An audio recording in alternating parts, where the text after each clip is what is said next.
All right, here we go. Shh, I'm recording. Teacher life is so hard. So what we're going to do today is we're going to solve linear equations. Now, there's a lot. I'm going to throw a bunch of fancy math words at you guys. Linear equations. Write this down somewhere in your book, okay? So when we say linear, it is a variable raised to the first power. So it's like x to the first power, which is just the same as x. But it could be something other than x. It could be y raised to the first power. It could be a raised to the first power.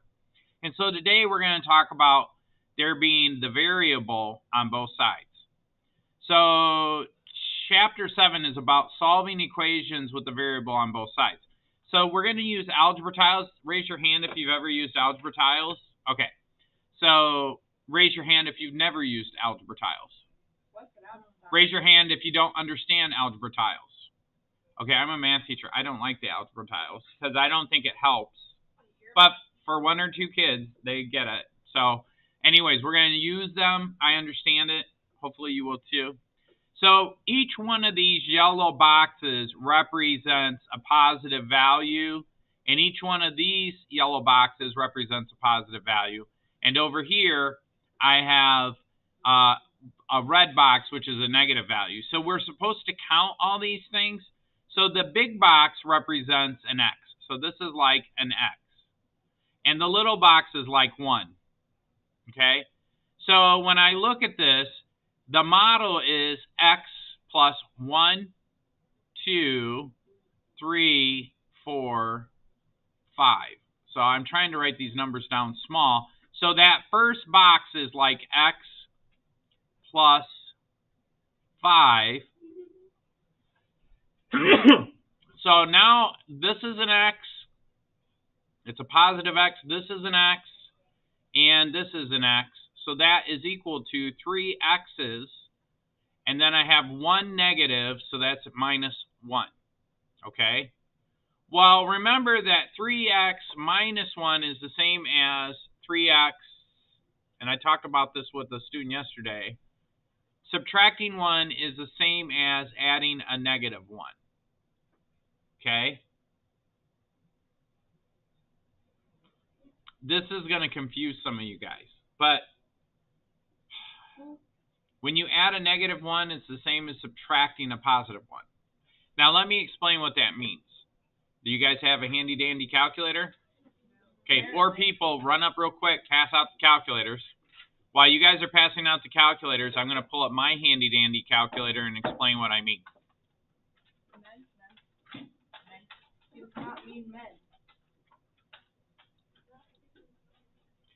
So, let me move my face over here. If I say 5 minus 1, what's the answer? 4? 4. Oh, yeah. Yeah, you said that surprised. You were like, that's too easy. 4? I got 100 on the quiz, so well, you must have an amazing math teacher if you got 100 on the quiz. You're welcome. Or So, stay focused. 5 plus negative 1. Oh, did I use the right sign for negative? No, it has to be the parentheses negative. Yeah, so if I say 5 plus parentheses negative 1, and she was saying this negative symbol here, guess what happens when I hit enter? It's 4? It's 4. No way. So that is what, Mr. Dog to you, heavy on the Mr. I'm So, Mr. Dog. So, anyways, what they're saying is when you subtract 1, it's the same as adding a negative 1. That's very helpful for some of the work that we're going to do because there's times where we have to think about, am I subtracting 1? And there's times where we're going to have to think, am I multiplying by a negative 1? So we'll talk about that in a second. But anyways, that's the first thing that they want you to understand. Okay? So then what we needed to do on both sides is we need to remove any repeats. Okay? So what they're saying is in the next step here, I'm going to take this x and it's going to cancel with 1 over here. So if I have 1 here, that's going to cancel with 1 here. Okay? So when I do that, what I'm left with is I'm actually subtracting 1x. So by removing 1x tile from both sides, this represents subtracting 1x. So what we're doing is, and I'll do this over to the side and try to find some room in your margin. I'm saying x plus 5 is equal to 3x minus 1. Okay? And then we're saying that x plus 5 can be thought of as 3x plus negative 1. And then they're saying, well, I'm going to subtract 1x tile, but whatever I do on one side, I have to do to the other. So when I subtract 1x tile, how many x tiles do I have left over here? 0. 0, right? I have 0 x tiles. There's nothing here, right?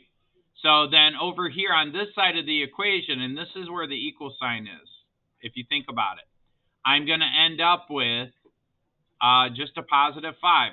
But, hold on a second. Not only am I going to add up with that, but to get rid of this negative sign, I'm going to add a positive here. But remember, whatever I do on one side of the equal sign, I have to do to the other.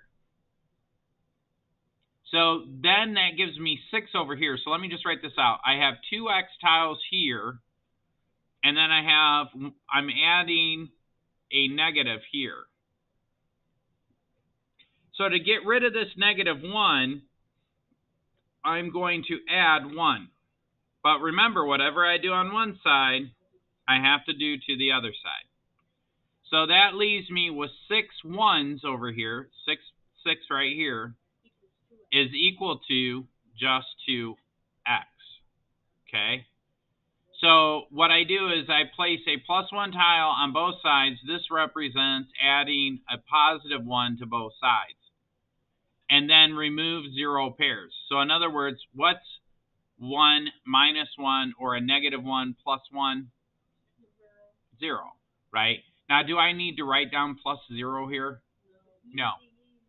You can, like you could think like, oh, this is like plus 0. But then if you really think about it, that's just 6 equals 2x. All right? So now, because I have that, what I want to do, so this is 6 equals 2x. The last thing I could do is I notice that I have a group of 2. So in other words, this is one group, and this is one group, and this is one group, and this is one group. Now, really what I'm doing mathematically when I solve an equation, what does 2x mean? Well, mathematically it means 2 times x. What's the inverse of multiplication? Division.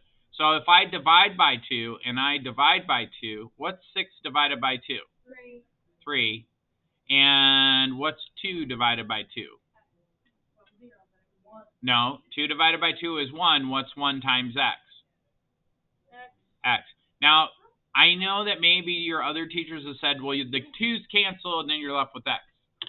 That's true, but it's very important to me that you understand why they cancel. 2 divided by 2 reduces down to 1. 1 times x, anything times 1 is itself. So, in other words, what I'm saying is, I'm thinking of it like this. 2 divided by 2 times x, right? And then 2 divided by 2 reduces down to 1. And that's multiplied by x. What's 1 times x? It's just x. So when Mr. Adams says, what's 2 divided by 2? I'm thinking this in my head. And then you guys say, oh, it's 1. And then I say, well, what's 1 times x? Oh, it's just x. So then 1x tile is equivalent to 3 plus 1 tiles, so x equals 3. And it says, how can you check the solution using tiles? Well, you can replace X tiles with With 3 plus 1 tiles, and it should be balanced. So originally over here I've got, this is an X tile, big X tile, and then I've got 1, 2, 3, 4, 5, that's equal to 1 big X tile. These are plus 1, plus, plus, plus, plus, plus. And then over here I have 1, 2, 3 X tiles. Okay. And 1 negative. So now if I replace this with 3, on the next line I've got 1, 2, 3, plus all these other ones.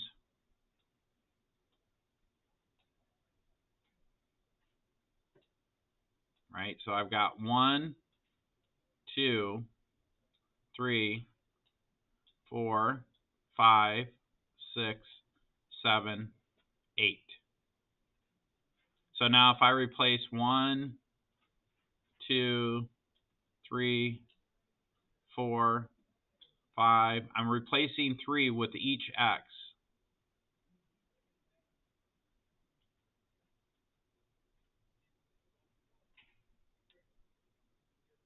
That's a plus, that's a plus, that's a plus. So how many pluses do I have total when I replace the X's with 3?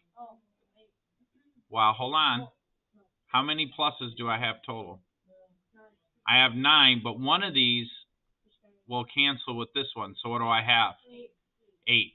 So what they're saying, that's equivalent to saying X plus 5 should equal 3X minus 1. And what we're doing is we're plugging in a 3 for X. What's 3 plus 5? 8. Order of operations. Please excuse my dear Aunt Sally. I do the multiplication first. What's 3 times 3? 9. Minus 1. What's 9 minus 1? 8. So when you're done with this, if you want to double check it, you get X equals 2, plug the 2 in, and whatever the left-hand side equals, the right-hand side should equal. If they don't equal, you made a mistake somewhere. Does that make sense? here. Okay. So I will leave that up there. Try to fit all that stuff in there.